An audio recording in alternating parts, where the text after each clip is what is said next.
Salam 44 kanalının dəyərli izləyiciləri, bu dəfəki videomuzun mövzusu sizin də çoxdan gözlədiyiniz Mercedes C-Class-ın 3-cü nəslidir, yəni W204 gövdəsi. Demək olar ki, hər mən yeni video paylaşanda altına kommentlərdə yazırdınız ki, bəs W204 videosu da gəlsin və uzun axtarışlardan sonra axır ki, bu maşından da tapa bildim və bugün bu maşını ətraflı sizin üçün incələyəcəm. Deməli, C-Class-ın 3-cü nəsli, yəni W204-lər istehsal olunublar 2007-ci ildən 2014-cü ilə kimi və 2011-ci ildə də restyling keçiriblər. Bizim avtomobilimiz restyling modelidir, 2011-ci ildir və restylinqdən əvvəlki və sonraki modellərin də fərqini hal-hazırda ekranda görürsünüz. Məhz bu 204 gövdə biraz belə deyək də daha cavanlara xitab edən bir xarici görünüşə sahibdir. Daha əvvəlki çeşkalara baxanda daha sportiv xarici görünüşə sahibdir. Ona görə də fikirləşirəm ki, elə bu səbəbdən də xüsusən də cavanlar tərəfindən məhz bu 3-cü nəsil çeşkalar daha çox sevilirlər. Alman avtomobillərinin xarici görünüşü onların komplektasiyalarından asılıdır. Məsələn, W204-lərin 3 komplektasiyası olur. Elegans, klassik və avantgard komplektasiyaları. Eyni zamanda bu avtomobillərdə AMG paket də ola bilir. Məsələn, bizim avtomobilimiz kimi AMG Line-dır, yəni daha aqressiv ön və arxa buferlər, eləcə də fərqli, daha sportiv disklərə sahibdir. Eyni zamanda avtomobilin askı sistemi də nisbətən sportiv askı sistemidir. Avtomobilin boya təbəqəsinə və metalına gələndə də bu avtomobillərdə həm boya, həm də metal olduqca dözümlüdür. Yəni, əgər avtomobil ciddi qəza keçirməyib, daha sonra da keyfiyyətsiz təmir olunmayıbsa, bu avtomobillərin gövdəsinin korroziyası ilə bağlı hər hansısa bir problem yaşanmır. Avtomobil arxa hissədən də bu cür görsənir. Fikir verdiyiniz kimi avtomobilin arxa difuzori dəyişib və başlıqlar da 6.3 AMG-yə yığılıb. Bu avtomobillərin zavod AMG line-larında arxa difuzor belə olmur. Avtomobilin bagajını açmaq üçün ya açardan açmalısınız, ya buradakı düymədən, ya da salondan. Yəni, bagajın açılıb bağlanma mexanizmi elektron deyil, əllə açıb bağlayırsınız. Bizim maşınımız sedan olduğundan bagajın həcmi 475 litrdir, amma universallarda bagajın həcmi 500 litrə yaxın olur. Bundan əlavə, əgər sizə bu həcm az gəlsə, arxa oturacaqlar da qatlanır və siz avtomobilin bagajının həcmini biraz da böyüdə bilərsiniz. Və bagaj yenə buradakı tutacaq vasitəsilə belə bağlaya bilərsiniz.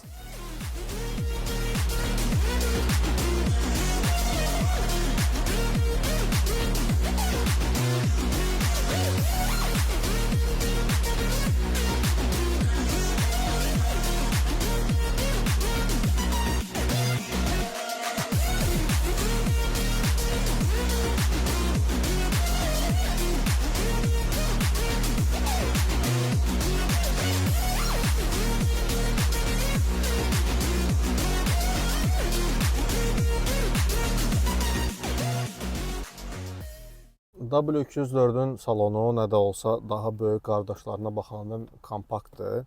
Amma oturmaq rahatdır burada, ön oturacaqlar rahatdır. Deməli, restylinqdən əvvəlki W204-lərin salonunu çox bəyənmirəm. Çox belə bir premium segment avtomobilə yaraşmayan formada dizayn ediblər.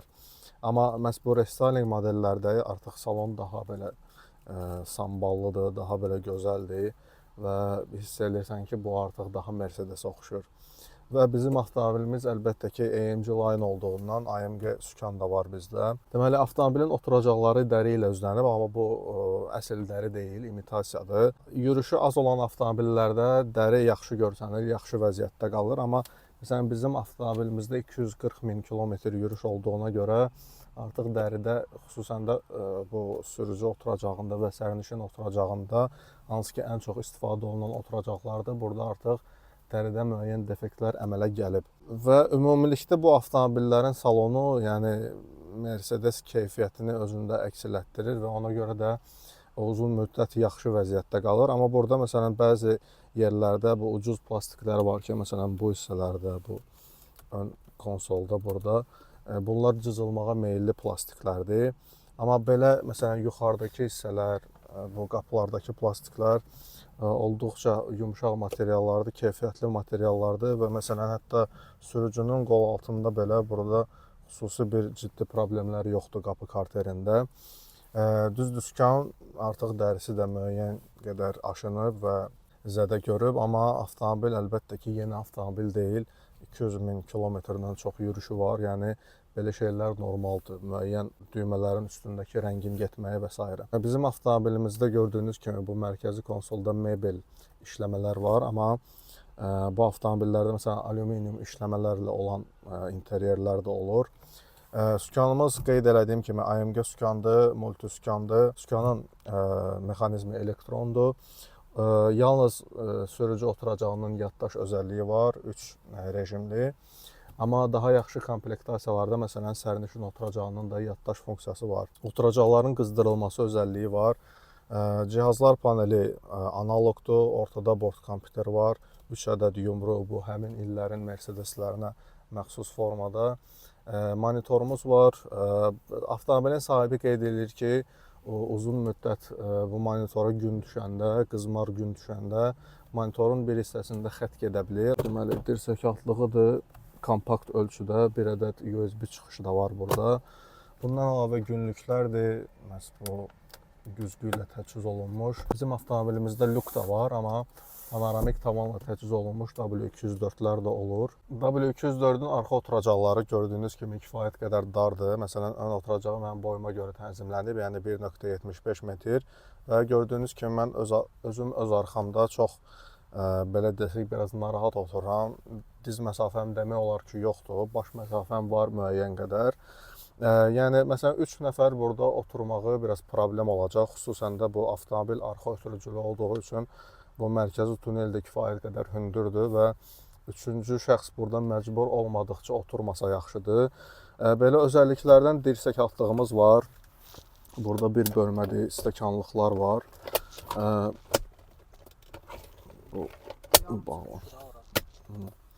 Bundan əlavə hava deflektorlarıdır 2 ədəd. Burada bir bölmə var, 12 voltluq soketdir. Xırda balaca əşyalar qoymaq üçün yer var. Oturacaqların arxasında bu ciblər var 2 ədəd. Bir də qapı karterinin alt hissəsində müəyyən əşyalarınızı qoymaq üçün yer var. 2 ədəd də dinamik nəzərdə tutulub arxa oturacaqlar üçün.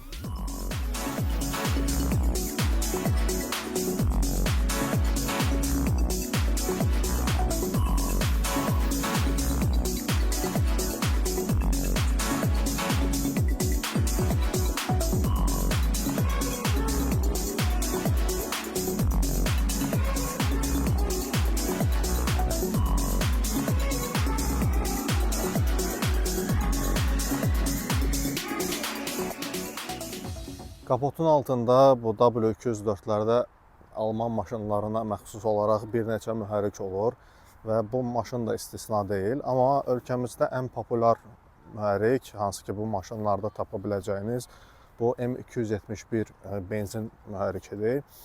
Restalingdən əvvəlki modellərdə bu kompressorlu motor idi. Restalingdən sonraki modellərdə turbinli mühərrikdir. Bizim avtomobilimiz restalingdən sonraki model olduğu üçün burada turbin var. Və bu mühərrik M271 olub C180, C200, bir də C250 modellərində. Bizim maşınımız da C250-dir deyə bizdə məhz M271 turbo mühərrikidir və 204 at gücünü istehsal edir bu mühərrik. Deməli, mühərrik belə gündəlik problemli mühərrik deyil. Yəni gündəlik başınızı ağrıtsan, amma burada Mercedes sürənlər bilir ki, zəncir məsələsi var. Hansı ki, məsləhət görülür hər 100 mindən bir dəyişilməsi. Bu mühərrikin demək olar ki, əsas və ən böyük belə deyək də problemlərindən biri budur. 100 mindən bir bu zəncir dəyişilir və davam edirsiniz sürməyə. Deməli, zəncirin özü hardasa 300 manatdır və elə dəyişdirmək də təxminən eyni qiymətlərə gəlir çıxır. Bu motorun yanacaq sərfiyyatı 95 oktanlı benzinlə şəhər daxilində 13 litrdir. 92 oktanlı benzinlə məsləhət görülmür bu motorları sürmək, çünki orada artıq başlayır müəyyən problemlər yaranmağa, həm dinamika ilə bağlı, həm termostatla bağlı, yəni motorun ümumi soyutma sistemi ilə bağlı. Amma ümumilikdə bu mühərriklərin, yəni zəncirini vaxtında dəyişəndə, bütün o xırda problemlərini aradan qaldıranda bu mühərriklər 300 min kilometrlərə qədər də gedə bilirlər. Bizim avtomobilimizdə hal-hazırda 240 min yürüş var. 6 silindrli benzin mühərriklərindənsə burada bir ədəd seçim var. Bu da Mercedes sürənlərin ən sevdiyi mühərriklərdən olan M272 mühərrikidir. Hansı ki C230, C280, C300 və C350 modellərində olur. Və həcmləri də 2.5, 3 və 3.5 litrli mühərriklərdir. 6 silindirli atmosferik mühərriklərdir. Deməli 272 mühərrikin ən belə məşhur problemləri əlbəttə ki balans vallarının və dişli çarxların aşınmasıdır və bundan əlavə burada silindirlərin aşınması, yağ nasosu problemləri ki, bunlar da uzun müddətdə, xüsusən də bu köhnə avtomobillərdə təmiri bahalı və çətin şeylərdir. Ona görə də məhz bu 272 mühərriklə W204 alanda yaxşı diaqnostika elətdirmək lazımdır. Amma əlbəttə ki, V6 mühərriklərinin dinamikası daha yaxşı olur, onların sürət yığmağı və s. Mən ümumiyyətlə məsləhət görməzdim məhz M272 ilə W204 almağı, amma yenə də məsləhət içindir. Sözsüz ki, böyük mühərrik həvəskarları da var əlbəttə. Restyling modellərdə W204-lərin artıq yeni mühərriklərdən istifadə olunmağa başlayıb. Həm 4 silindirli, həm də 6 silindirli benzin mühərriklərində. Məsələn, 1.6 litrli M274 seriyası mühərrik var. Məsələn, Restyling W204-lərdə. Düzdür, onlar yalnız 1.6 litrli mühərrik olur və 156 at gücünə sahib olur. Ona görə də o qədər tələbatlı mühərrik deyil. Yenə də restyling avtomobillərdə əsasən məhz bu 271 mühərriklərə rast gəlinir. Amma seçim olaraq o da var artıq müasir mühərriklərdən. Və 6 silindirli mühərriklərdə də yenə yeni mühərrik seçimi var. Bu da M276 mühərrikidir, 3.5 litrli və dözümlülük baxımından M276 M272-dən daha üstündür, daha dözümlü mühərrikdir. Yəni, əgər məhz 6 silindirli W204 istəyirsinizsə, benzinli məhz həmin M276 mühərriki daha məsləhətdir, nəinki M272. Restylingdən əvvəlki dizel mühərriklərində burada Dədəbaba OM 646 mühərriki var. Çox dözümlü və uzun ömürlü mühərrikdir. Amma restylingdən sonra artıq burada nisbətən daha müasir 4 silindirli turbo dizel istifadə olunmağa başladı. Bu məşhur OM 651 mühərrikidir. OM 651-in əslində belə ümumi komponentləri dözümlüdür bu avtomobildə. Yanacaq sistemi olsun, injektorlar olsun. Amma bu OM 651-in ən mənfi xüsusiyyəti onun yağ nasosudur. Və yağ nasosunda təzyiq hətta bir neçə faiz az olanda belə artıq 3-cü, 4-cü silindirləri yağ çatmamağa başlayır. Yadınızdadsa, məsələn, W212 haqqında video çəkəndə həmin çəkdiyimiz avtomobilin salonunda yağ nasosunun göstəricisi var idi, təzyiq göstəricisi var idi ki, avtomobil sahibi məhz yağ nasosunun təzyiqini anında fərqinə vara bilsin. Bir də əlbəttə ki, 3 litrli dizel mühərriklər də olur W204-lərin kapotunun altında. Bu artıq 642 mühərrikidir. 642 artıq çox dözümlü mühərrikdir, 3 litrli dizel mühərrikidir. Düzdür, bu mühərrik uzun ömürlüdür, dözümlüdür və s. İstər-istəməz onun da artıq yaşla bağlı müəyyən turbo problemləri və s. ola bilir.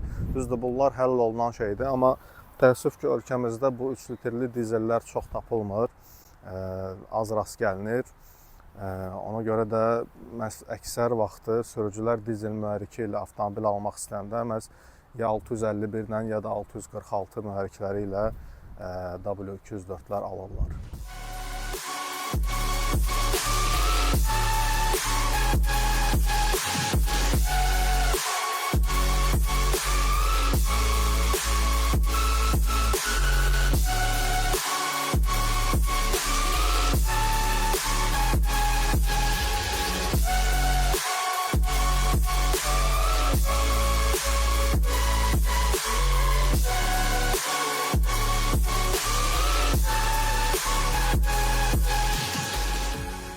Mercedes markalı avtomobillər həmişə öz komfortları ilə seçiliblər digər konkurentlərə baxanda və Çeşkalar da əslində kompakt avtomobillər olmasına baxmayaraq buna istisna deyildi və W202-dir, W203-dür, bunlar komfortlu avtomobilləridir və mən eyni komfortu 204-dən də gözləyirdim, amma bu maşını idarə etməyə başlayanda, biraz nahamar yollara girəndə gördüm ki, belə deyil. Avtomobil biraz sərt avtomobildir. Yəni o Mercedes komfortunu bu maşında hiss eləmədim. Düzdür, bizim avtomobilimiz AMG Line-dır. Yəni bu avtomobildə sportiv askı sistemi var zavoddan. Ona görə də bu avtomobil biraz sərt ola bilər. Böyük ehtimal artıq AMG Line olmayan komplektasiyalarda askı sistemi nisbətən daha yumşaq olacaq. Amma yenə də bu gözləntilərimi doğrultmadı. Buna baxmayaraq avtomobilin manevr qabiliyyəti kifayət qədər yaxşıdır və hətta deyərdim ki, E90-dan da çox da geridə qalmır bu avtomobilin manevr qabiliyyəti və sükanı kifayət qədər kəskindir.